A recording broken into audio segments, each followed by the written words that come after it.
So, Emma, what are we talking about this episode? We're talking about Montessori and Waldorf and those kinds of teachings. This episode is called Creative Play.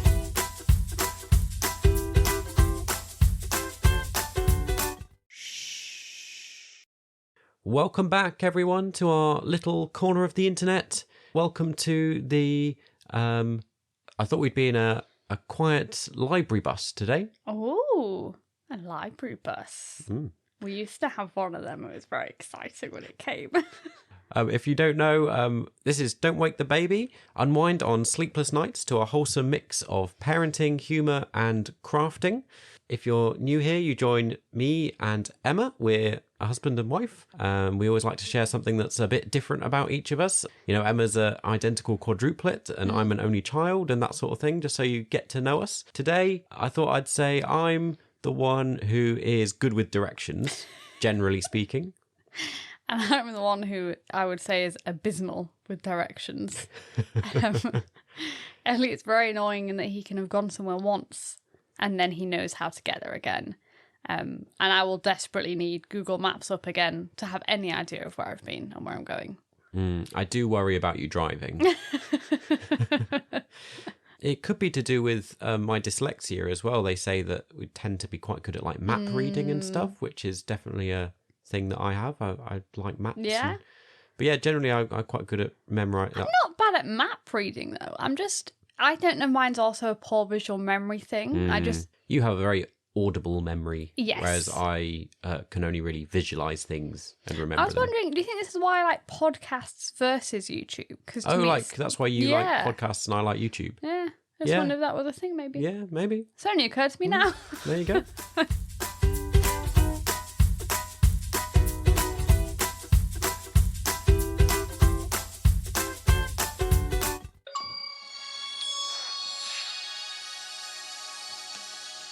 Parenting achievement time! It's parenting achievement time! What level of achievement have you unlocked this week?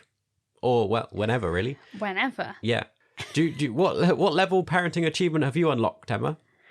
I don't know what levels there are, but I would say outright lying to my child that there's horses out of the window to keep her entertained on a long journey is one I do often. Or that there's a big dog and there's nothing out of the window, but she's getting very fed up of waiting in the car. So I make up many interesting sights that I've seen, and then she's going looking out the window really excited.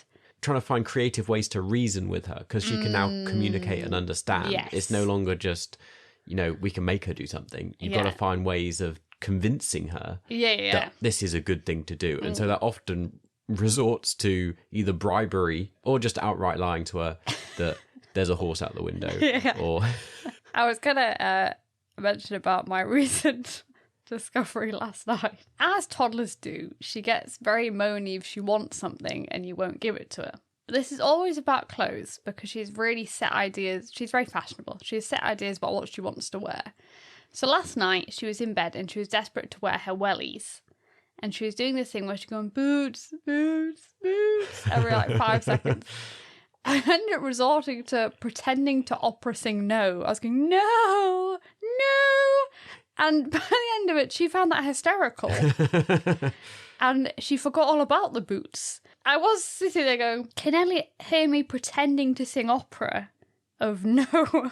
Yeah, I could, definitely could. From downstairs, I was washing up and cleaning up, and I was going, what is going on up there? Why is she singing no? But it was a good way of being like, no, I'm not going to do that. It's preferable to the other mechanisms of like, we'll just give you ice cream or something. Yeah. Like... I just found it funny at one point. I was like, I don't know if this is something I've cracked, and this is what from now on we're going to have to sing no out in public in a funny voice. It's another parenting achievement that we've unlocked, though, is the toddler stage of wearing crazy things to bed. Oh, yeah. I'd like to know if we're alone in this or if Lily's particularly weird in the types of things she likes to go to bed in. If people have heard before, she's always been quite fashion orientated. Yeah. Wearing shower caps to nursery and such. But yeah, she often like wears backpacks to bed or has toys on top of her head, wears hats, goggles, swimming costumes. She tries to wear jewellery, but I worry too much she'll strangle herself in her sleep. So that's another fight we often have, is that she can't wear like an old work lanyard of Elliot's to bed. There you are. Well, if you have a similar achievement that you've unlocked, a moment, do these moments sound familiar to you? Have you lied and bribed to your child? Have you had to navigate your toddler wearing strange things to bed? Let us know. Let us know your parenting stories, and we'll feature them on an episode. And if you want to hear some more, then stay tuned to the end of this thing that you're listening to, and we'll share some from our listeners. Yep.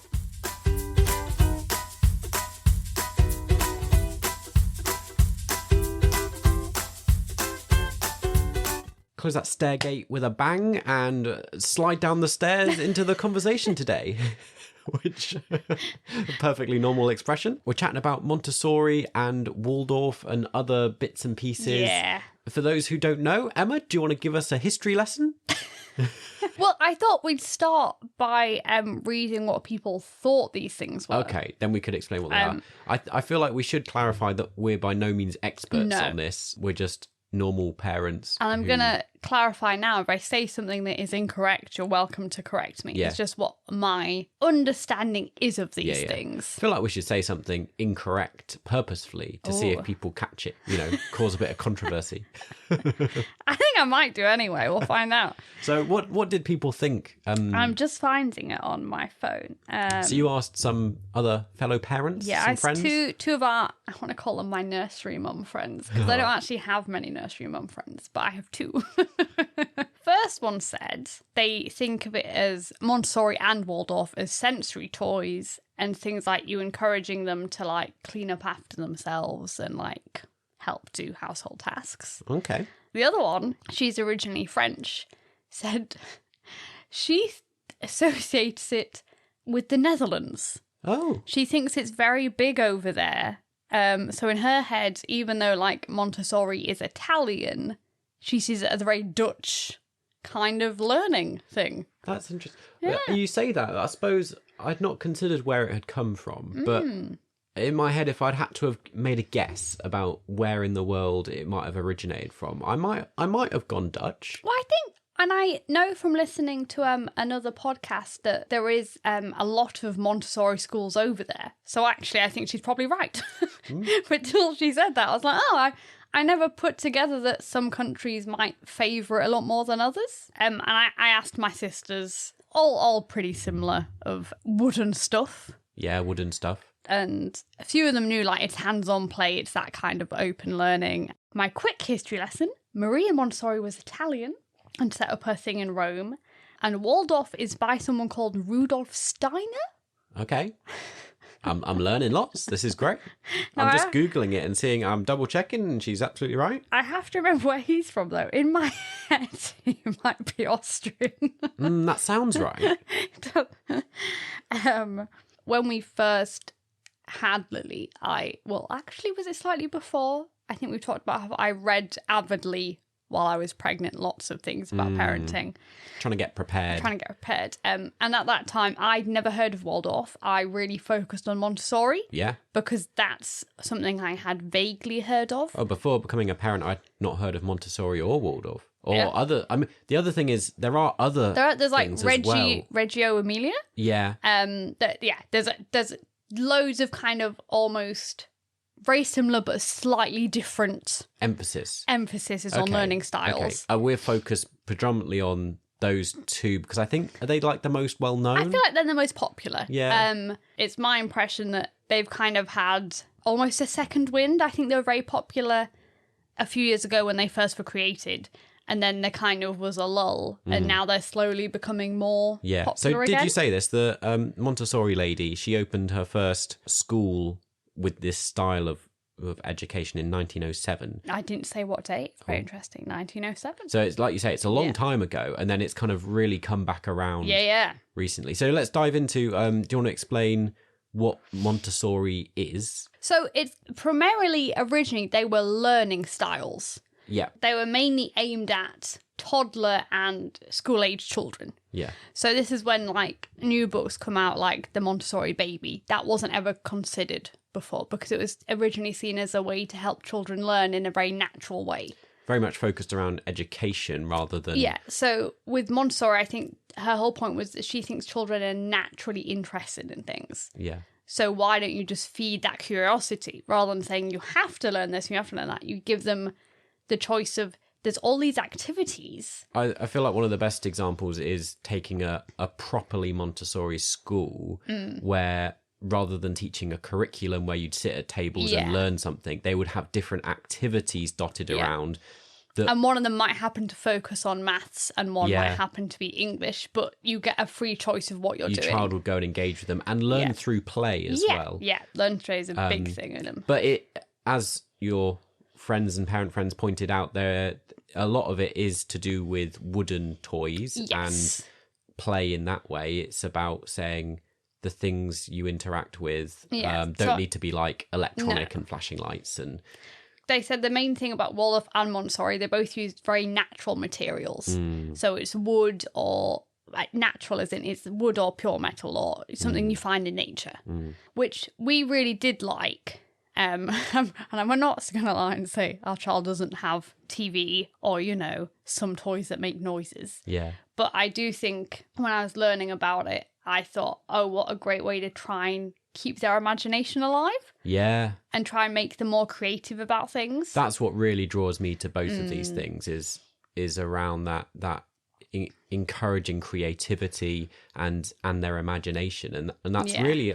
I get the impression that's what both of these things are kind of aimed at doing. I would say Waldorf is definitely more about imaginary play, whereas Montessori is more about... the practical things you engage with. Yeah, and it's about independence and almost like living in the real world. Montessori, this is when I'm really torn between the two. This is why I think both methods are great and you should kind of combine them if you know enough about them. In Montessori, I did hear it online. Yeah. Somebody said... Montessori is like an atheist thing, and Waldorf is like a religious thing. Really? Yeah. What's the comparison there? Because Montessori, there is no place till after the age of 6 for make-believe. Yes, I knew about that. So it's very grounded in you shouldn't teach children about fairy tales. The thing was you could after 6, but you want them to live in realism till that point. Yeah. So they can establish facts. So everything they play with is kind of miniature versions of real world items, like wooden kitchens and all that type of thing. It's about engaging with and mimicking. Yeah, so they wouldn't have like a unicorn because they'd be like, well, that's not real. You play with a horse. Yeah. Whereas Waldorf is very much on the other side of that, even though they're very similar. Waldorf's all about imaginary play, whimsy, really. Yeah. Waldorf, I first got introduced to it through Bluey. Yeah. And other people may have experienced this even if you don't know the name for it. So Bluey's done a great job of making the whole creative play thing a lot more well known amongst parents. We were watching it and looking at how their school or their nursery, I always get confused what it is teaching Bluey and Bingo about things. And we were saying, this is like a Montessori school, but it doesn't look like a Montessori school. And then we were researching it and realised it's based on a Waldorf style of education, which is that whole, the Calypso, the teacher, is a very hands-off, but encouraging them to be super imaginative in how they play. And there's a big emphasis in Waldorf about storytelling, and that is what we see in Bluey. So yeah, that's how we really found out about Waldorf. Yeah. There we go. There's our history lesson for today. Thank you, Emma. We've all learned something. Be interesting to know how much people did know about it, if they're interested, whether they might know a lot more than us. Everyone listening might be going, yeah, this is really obvious. Yeah. Or maybe you kind of... Oh, there's actually more differences you haven't mentioned. And I'm like, well, I don't know that much. I think, like you said, it's really key to say it's not about like sticking to a rigid, I'm going to be a Montessori parent. I'm going to send my kids to this type of nursery or whatever. We mix and match. Yeah. We can't claim to do it all. We try and do bits of it and incorporate different elements.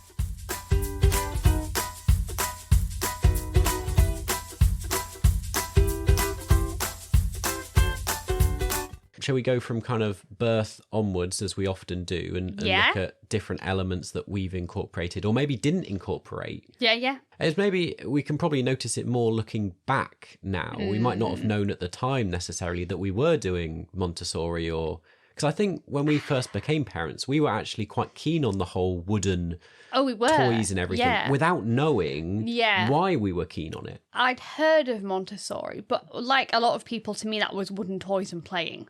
It wasn't a concept of learning or anything. And I think it's fine if it is, just for most people, it's a fun way to play. Our family assume baby-led weaning is to do with Montessori. It's true. My parents see them as... that's the Montessori way. I think both our parents even, they struggle to separate out the different styles that, the different teaching mechanisms that we're going for. And to them, it's just all new age stuff that we're into. And which it all is merges funnier into because one. I'm like, a lot of this is from before we were born. It's really old. Yeah, really old. Well, not really. Yeah, really old. It's true. It's pretty old. 1907 is pretty old. Yeah, it is. What was I going to say? Yes. So with Lily, we knew we liked the wooden toys. We like that aesthetic, if nothing else. I remember I'd seen other parents use open cups, which is quite Montessori because it's mimicking what you have but smaller. So from about... was it 6 months or was it slightly younger? She had her own little... glass cup. Yeah, glass cup. And we went into this a little bit in our episode on baby-led weaning. It was like Pyrex stuff, so it was hard to break. But but I suppose our parents' perspective and maybe other people as well, I don't know, the typical thing is to give toddlers plastic. Toddlers, when they start weaning. Or at any point, really, a lot of toys are plastic. A lot of, the plates and cutlery that you give children are plastic. And Montessori was all around saying... mimicking what we have. Mimic what you have, yeah. So she had a glass cup and she had wooden plates and she had metal cutlery. Yeah. I'm trying to think what else we did. Most of our toys were wooden, but... I think even by... So, Lily turned 6 months around the time we'd got to her first Christmas. Yeah. And so at that point, we had the challenge of people giving gifts and things for Christmas. And I think people had already... worked out that we were asking for wooden type stuff and not a load of plastic and flashing lights. And also, if people have heard our Christmas episode, my family were all quite honest and blunt with each other. So we almost said to each other, these are things I want, these are things we don't want. So we didn't really have the problem of having to say, please don't get us plastic, because we'd already gone, I would like wooden things. One thing we didn't do, though, I suppose, again, at that point, we weren't super into what is Montessori. We started reading with Lily really early, as they kind of recommend to do, and so we had loads of books by the time she was 6 months, as we do now. Got books coming out our ears everywhere. The house is full of books. And most of those were kind of imaginary stories and fairy tales and things. So that's very not Montessori. Yes, I think in hindsight we're much more of a Waldorf family, really. Yeah, I would say so. I didn't know that existed at the time. Yeah. So we were like Montessori plus more imagination. Yeah, we like the imagination. We do, yeah. That really amuses me now to think that they're kind of the similarities of how they're compared to atheists and Christians. I think lean towards the Christian one. That is controversial, though. That's just how I saw someone describing it, and it amused me. Yeah, it amuses me too. I think we would if we had a bigger house. A lot of Montessori does floor beds. We didn't do that. There's a load of stuff. This is a great topic that you've hit on there. The stuff we'd like to do. Oh yeah, man. If we had money, it'd be dangerous. Yeah, so that's really interesting, isn't it? That a lot of the Montessori stuff now, because it's kind of very in fashion. It's very in fashion. And popular. It's really expensive, getting wooden stuff. And I get, plastic stuff's pretty cheap to make. Whereas high quality wooden furniture, of course, it's going to cost Give me more money, yeah. But yeah, there's so many things we'd love to do if we had the space and the money. But that's why I think people shouldn't feel guilty either, because I've seen a lot of things where like, well, you can do Montessori without all the stuff. The problem is you see people with all the stuff and you go, ooh, doesn't that look nice? Yeah. Again, this is partially what draws me to Waldorf. Is it Waldorf or Waldorf? I always call it Waldorf because that's how it's spelled. Yeah, I think that's right. Yeah. You know, I'm just bad at pronunciation. Yeah, I think I'm drawn to that because of the way it doesn't feel like it revolves around needing a lot of stuff. It is more about I would say you could imagination. also go down that rabbit hole that you can get a lot of stuff. Well, you can, can't you? Yeah. Yeah. This links in so much with one of our previous episodes, which was around consumerism. And we said during that episode that this is almost a 2-part conversation. Yeah. And this is almost the follow-up conversation to that. Yeah. In that it does feel like in many of these instances that businesses and companies are exploiting parents and the way they want to do good things for their children. And Montessori and Waldorf are things that are about helping at your their children. core, it's meant to be simple things and simple that can help. And yet they're just, pumping out loads of stuff that you can buy, and they're trying to push you to buy it and go, isn't this great? Buy all this wooden stuff. It's just so frustrating. But it's true, I'd buy it if I had a lot of money. Yeah. Whew. But you make a good point, because in our consumerism episode, we kind of aired a lot of our frustrations. And this episode hopefully revolves a little bit more around how can we actually do some of this stuff without spending money, without things. You don't need it to enable your child to thrive. A big part I've taken from both these things is those play trays. Oh, yeah. People know what they are? Sensory trays. Sensory trays. Excellent. That is the word I was looking for. I've got you. That's what I'm here for. So we started out doing a load of them, didn't we, for Lily? Once she hit was she 6 months? Yeah, I'd say Or a year. 7 to 8 months onwards, we started to really push them. And at this point, I don't think we had a sensory tray to begin with. So we literally had a baking tray. Yeah. Put coloured rice in it. Yeah. Which you just colour with vinegar and you chuck rice in and a food colouring and you mix it up. I need to do this again. Has been a while. And I just do today is a blue theme. So I'd put blue toys in it and blue rice and she had a little scoop to scoop things with. I think a lot of parents, if you've got children who are in nursery currently, or if you've been to some toddler groups or baby sensory classes recently, or you've got children that are under 5 at the moment, I think you'll be familiar with the whole sensory kind of thing, because again it's quite popular. There's a big push around it. A lot of places are implementing a lot more sensory activities. One of the things I was thinking I'd bring up was around the soft play centres. Oh yeah. Where a lot of them now, our one here in Harrogate has a baby sensory room. It does. There's sensory stuff in it. But not only that, it has a creative play village. It does, yeah. So a very kind of Montessori and Waldorf style of... Yeah, you can go and do your grocery shop or go to the vet. Because it's kind of Montessori in that it's wooden little buildings and it's very grounded in reality. You're mimicking what people do, what your parents would do. You're pretending to be a fireman or go to the vets or, Yeah. But equally, it's full of imagination and pretend, and that's very Waldorf. I think but I think Montessori, it's not imagination. It has to be about the real world. Yeah, I see. I'm with you. You're right in that Waldorf, it would be like that, but they could be but a fairy's going to the shop. Yeah. It's just that slight difference in emphasis of where the imagination is at. Maybe if there's a dress-up box that has lots of fantasy elements in, that would be a bit more Waldorf. Yeah. And then I was going to say, what steps did we do after that? Because I'll be honest, this is, I think, what's else, but you can spend a long time making beautiful trays and your child might not look at it. Yeah. And if you're following the Montessori way, you're not meant to pressurize them. Yeah. You're meant to let them explore if they want to or ignore it. It's a bit like baby-led weaning, isn't it? It's like baby-led play. It's you follow your child's instinct and help them learn about the world through the way they want to engage with it.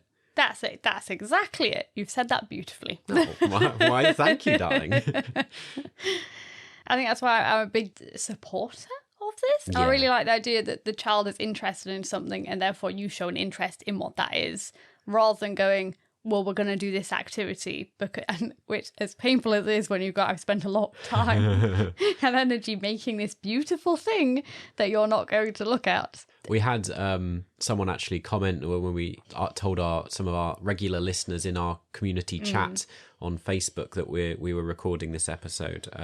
Someone mentioned about that frustration that you lay out all these designed activities for them to engage with, and then the kids come in and just completely ignore it and pull different toys off the shelf. And you just have to suck it up and go, okay, that's fine.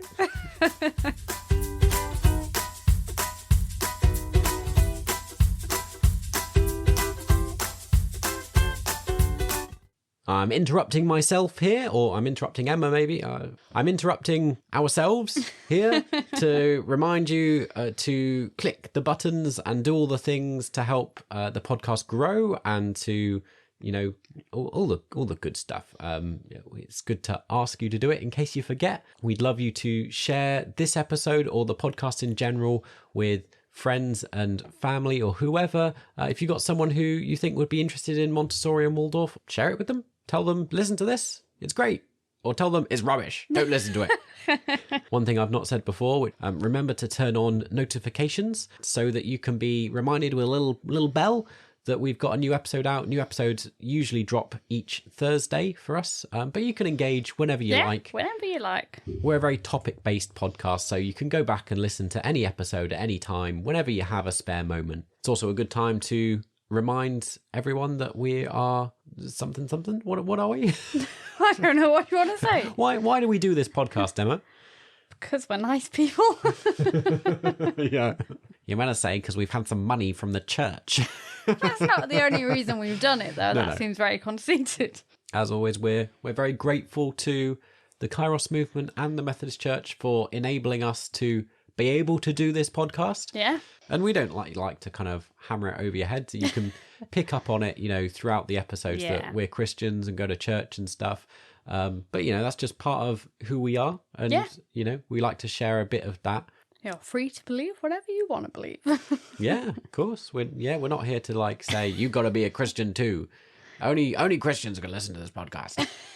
The Kairos movement in particular, I think, prides itself on being a very liberal and open community, inclusive community. So there's quite a lot of people in there who are just kind of exploring faith as well. Wouldn't necessarily define themselves as anything, just seeking what spirituality in the world looks like. If that sounds of interest, then maybe there's something there for you. But if not, don't worry. You just enjoy listening to our voices. Finally, just to mention, as I don't think I've mentioned it for a few episodes, go check us out on the socials, the places. You can find us on YouTube and Instagram at don'twakethebaby_podcast. And you can find lots of links and information to everything and resources as well over on our webpage, which you can find the link to in the description, the show notes down below, just in case you're not sick of me saying it by now. It's www.kairosmovement.org.uk/don'twakethebaby. Well done.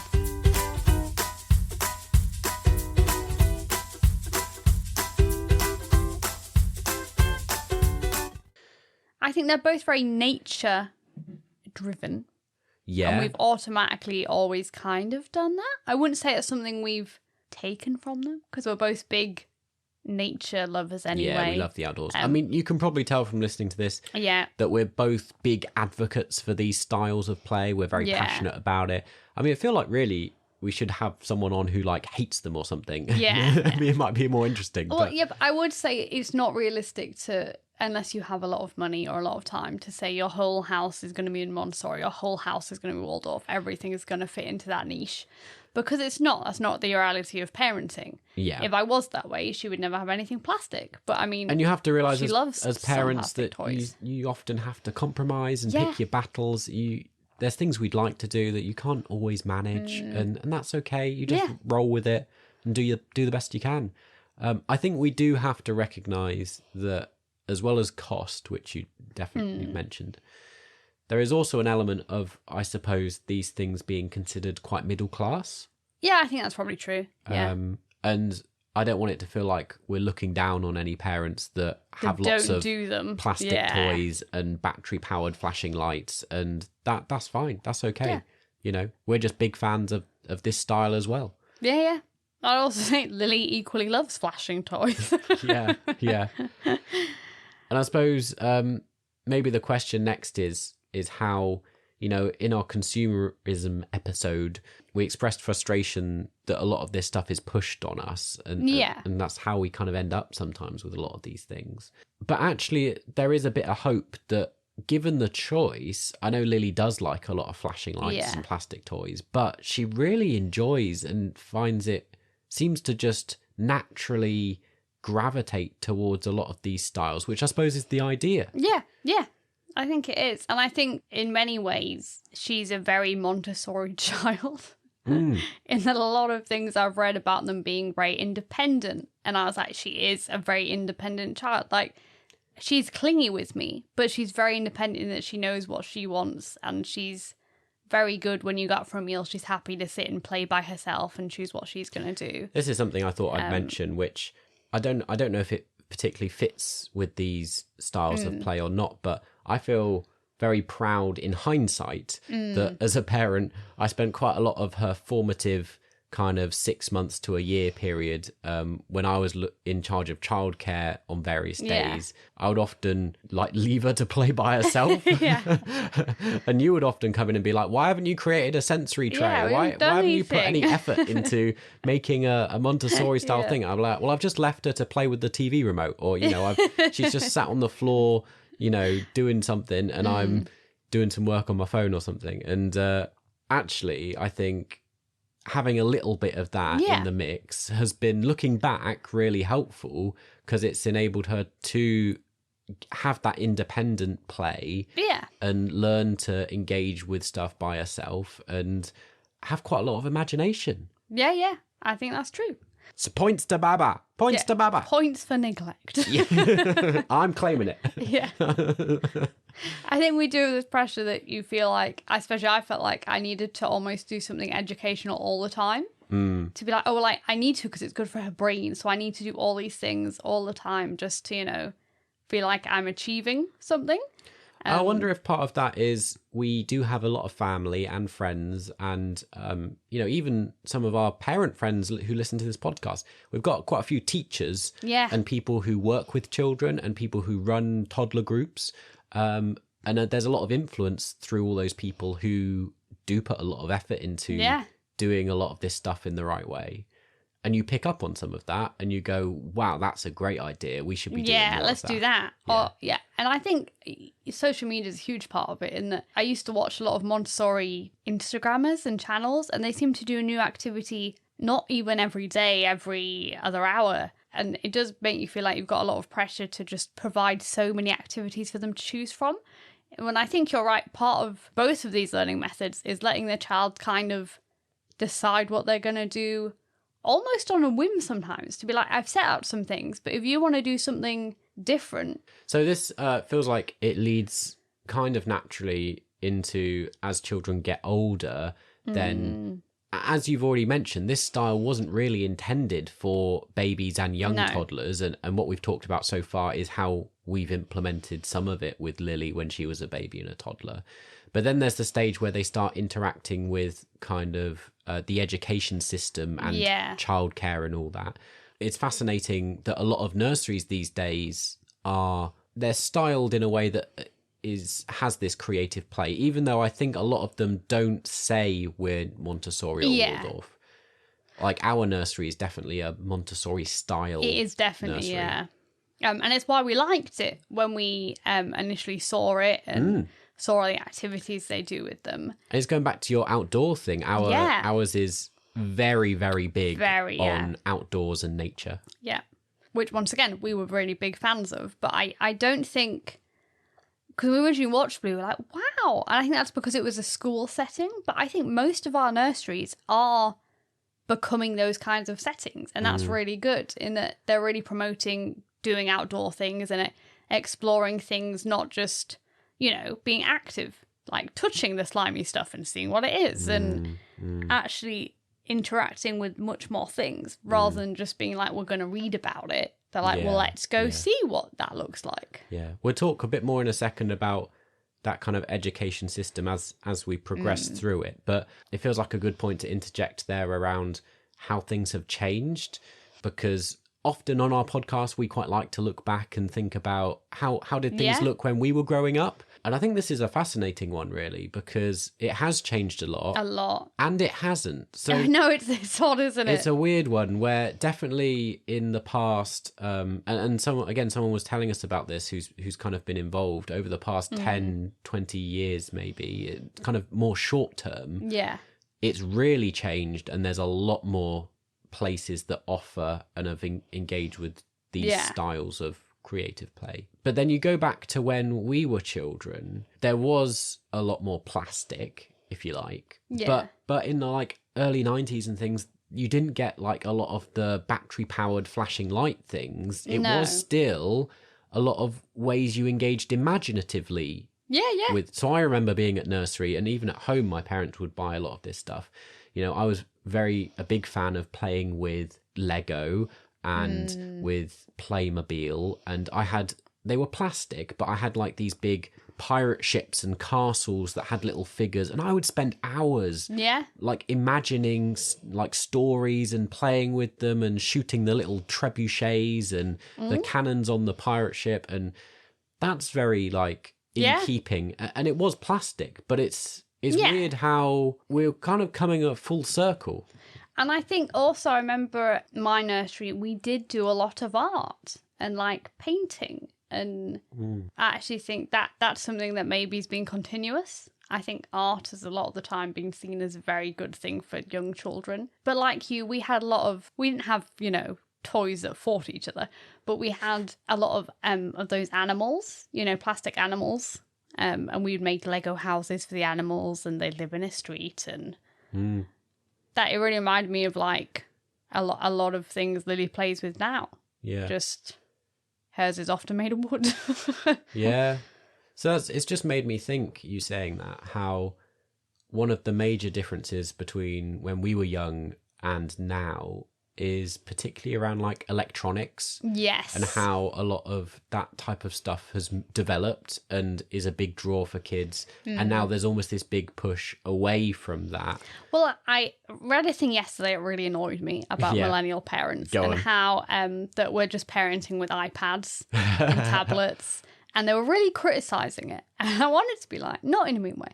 If our parents had tablets, we would have had them. Yeah. Like, it's not that it's millennials are doing a bad job, they're just giving their children tablets. I'm like, it's the fact we have tablets available. Yeah. As in, I watched a lot of TV, and I don't think in the grand scheme of things it's affected me. As in, I still was very imaginative as a child. I would say, it's 50-50, isn't it? Because what a lot of TV is to me and to somebody else might be very different. Yeah. But we were never told, like, they were very liberal, I would say, with most of our television watching.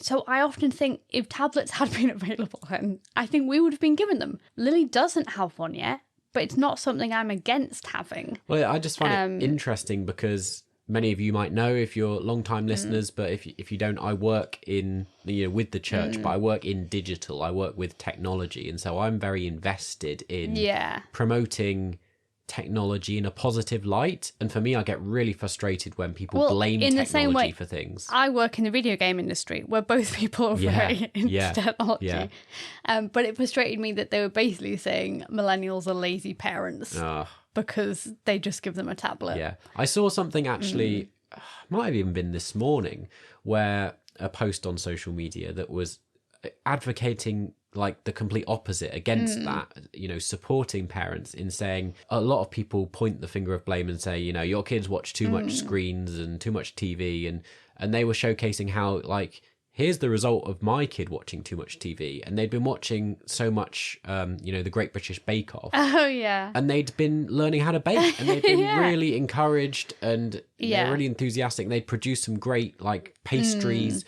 and it was like, and other people in the comments were showcasing how their kids had got into crafting and Yeah. had done other things because they'd learnt it on YouTube. It's stuff like that. I think it can be actually something really helpful. And it's a complete tangent, but it really annoyed me that they said. Well, I think it's people a were good lazy. tangent. It's a good example of how I think technology is just a tool and it can be used positively or negatively. Yeah. And I think these styles of learning that are all around mimicking and imagination Yeah. can be applied to parenting with technology. That's true. Montessori and Waldorf aren't inherently shunning technology and saying you should Well, have no especially screen time. when they were made, there wasn't that level of technology around. They were made in 1907 and 1912. Of course, they had no concept of how does technology integrate with this. Yeah.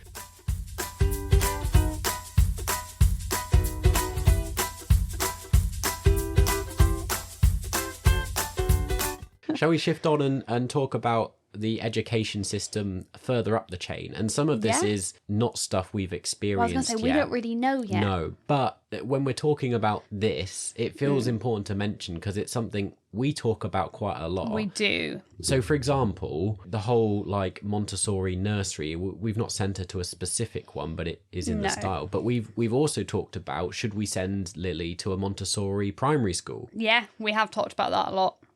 And it'd be fascinating to know if we've got any listeners that Have experience done of that? Yeah, or how do they find it? Because as you've heard, we're big fans of this style of learning, and so it frustrates us then that a lot of the typical education system is just so counter to it. Like we look at what happens in Bluey and go, that looks amazing. Great, yeah. Like, I wish Lily could experience that. Especially in a primary school setting. Because like I said, I think nursery's catered for really well. Yeah. And I don't know, because it probably depends on your primary school how strict they are with curriculums and what you have to learn. But I would love the idea that she could go off and learn in a very playful way. Not being like, you have to sit here and learn the letters. Like, there's a way you can, like, draw letters in sand and you know, almost do it as a game rather than having to sit and think, oh, I have to learn this because there's going to be a test. Which was a big thing. In most Montessori schools, there is no testing unless it is required by the state. That sounds perfect. I really don't know why we test Whereas, anyone. like, I get you need to know they know it, but people learn things in such different ways and they have such different styles Yeah. that... And I think especially at a young age, I didn't find tests helpful. I just found them stressful. Yeah. So, yeah. And you can't tell we have a big thing against testing too young because I just don't think it's helpful. Yeah. And I think a lot of my school life, I spent revising for tests and being worried about tests. It probably affects us quite a lot that we're both self-sufficient is not the right word. We're very good at independent learning. We're both very self-motivated We are. to learn. And so for us, actually, in our childhood, I don't think either of our experiences of school, we would say, like, facilitated our learning very well. No, I would say socially, it was good. Yeah. And it wasn't that I disliked school. I think one of my main problems with most of my schooling is that I could have taught myself at home and I don't think it would have made that big an impact on my education. I literally because a lot of it was reading from books. I literally have the same thing, yeah, where so much of particularly secondary school was just reading out a textbook. It was. That's what I mean. Primary school was a bit better. Yeah. But secondary school, it was you were reading a book, you were writing the answers to the book. Yeah. Science, occasionally you got an experiment, but I never found it, oh, I've learned so much from being here. Yeah. It was, no, I've learned because I've read it in the book. I remember in year 6 being so excited and them asking, what are you most looking forward to going to secondary school? And I remember thinking that what I was most excited about was science and that they had labs and that we'd do science experiments and that there'd be so much practical learning. Because for me, and maybe it's because I was a boy and not a girl, the stereotype, I was very much like a hands-on learning person. Yeah. I really struggled to learn just by reading. Being dyslexic probably didn't help as well. Yeah. But then when I got to secondary school, I found like 80% of our science lessons were just reading a textbook. Yeah. And we did do some experiments, but this one, it's not that I had bad teachers. I had teachers that were very passionate. I think it was the curriculum that was like, well, I have to be ready for this test. Because I also got annoyed. It'd be a beautiful day outside and we'll have to sit in classrooms all day. And I wanted to be like, we're in the north of England. We don't get that much many beautiful days. Yeah. And that day, especially secondary school, I was like, I would like to just go in the fields and play a sport or, sit in the sun. Even if we're learning outside, I'd like to just be outside right now, which would completely distract me from anything they were trying to, and anybody else, I think, because most of us are just staring out of the window going, isn't it beautiful out there? And we're not allowed to be out there. I used to never, when we first met, and I lived down south, I never used to quite believe you when you talked about the north. Because I was like, well, yeah, it's sunny in summer, of course. And I never quite understood until I moved up here to the north, first in Cumbria and then across to Yorkshire, and realised that, yeah, it's pretty grey and you rarely see the sun. It is nice when we do get a good summer, but it's something that you can't go, oh, it's definitely going to be sunny this summer. We're going to have a lovely summer. Yeah. So, I think that's why my annoyance was so much as a child. In that I was like, it's beautiful and you're not letting me out there. You're making me stay imprisoned in this building. Anyway, we're getting off topic, but I suppose to a certain extent it makes sense because we can't talk of our experience with Lily in this situation because we haven't got there. She's 2.5. Yeah. So we fall back on what we experienced when we were young. But it'd be fascinating to know if you've got older children and they're in primary or secondary school, how you're navigating that, particularly if you're like us and big fans of this creative play style of learning. How do you... Or have schools changed more than we think they have? Yeah. Are schools a lot better than they used to be? Yeah. And I'm not saying my schools were terrible. I'm just saying I don't think we ever had that creative element involved. And there wasn't any freedom, I would say, in secondary school. My hope is that we're in the early stages, as we found over the last 10 years, where nurseries and things have really shifted towards this style of sensory stuff and imagination, that actually, as we go forward, that will hopefully keep progressing up through primary school and eventually secondary school. It's my hope. That's a lovely hope. I think my problem is, I don't want to sound too negative, but because basically the government controls our school systems, I don't know if I don't know if any of the people who will ever get into power will be radical enough to overhaul the school system. I think that's a lovely dream. And I feel like maybe in small steps, a lot of schools could become more like that. But I think until you get rid of a lot of testing that they say has to be done, you're not going to have that kind of freedom.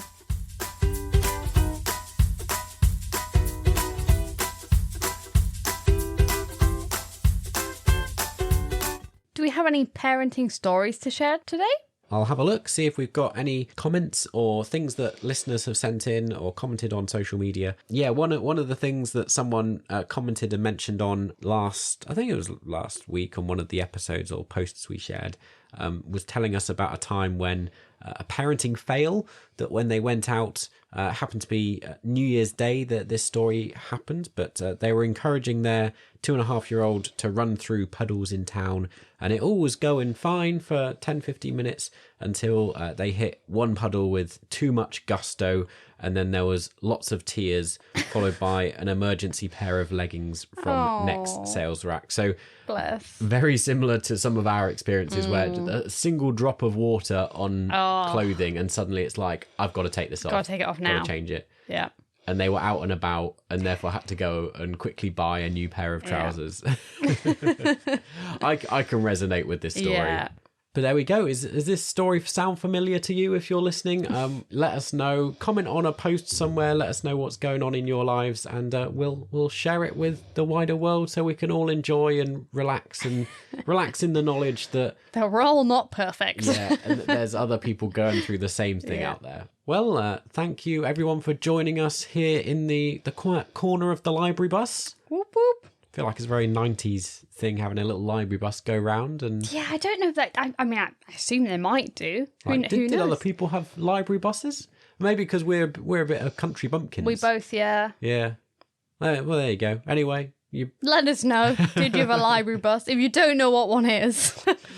I hope you've learnt something about Montessori and Waldorf today. You might not have done. We were very rambly. Yeah, we're not experts by any means, and we're not even good at explaining it. No. But hopefully it's been enjoyable. Yeah. And you share share something of our journey, or even if you don't, let us know. It's good if you've got different experiences. Sleep well, God bless. And don't wake the baby. Or the toddler. Or the toddler. Go to sleep now.